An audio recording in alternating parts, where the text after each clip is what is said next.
एक गाड़ी चलाता रहे एक व्यक्ति और रास्ते में कोई भी बेध्यान हुआ या कोई रश कर आ गया और अकस्मात हो गया। अकस्मात करने के बाद वो व्यक्ति स्वयं उसको पुलिस स्टेशन या तो हॉस्पिटल ले जाता है, तो इसके लिए कम सजा का प्रावधान किया है।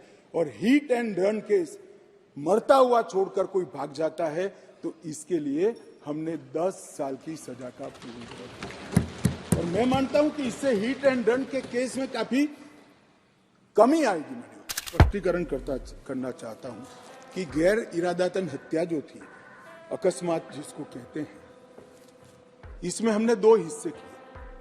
अकस्मात तो किसी भी व्यक्ति से किसी भी स्थिति में हो सकता है। एक गाड़ी चलाता रहे एक व्यक्ति और रास्ते में कोई भी बेध्यान हुआ या कोई रश कर आ गया और अकस्मात हो गया। अकस्मात करने के बाद वो व्यक्ति स्वयं उसको पुलिस स्टेशन या तो हॉस्पिटल ले जाता है, तो इसके लिए कम सजा का प्रावधान किया है। और हिट एंड रन केस मरता हुआ छोड़कर कोई भाग जाता है तो इसके लिए हमने 10 साल की सजा का प्रावधान किया। और मैं मानता हूं कि इससे हिट एंड रन के केस में काफी कमी आएगी। पर ये करते करते जो डॉक्टरों की नेग्लिजेंसी से अगर किसी की मृत्यु आती है तो वो भी गैर इरादतन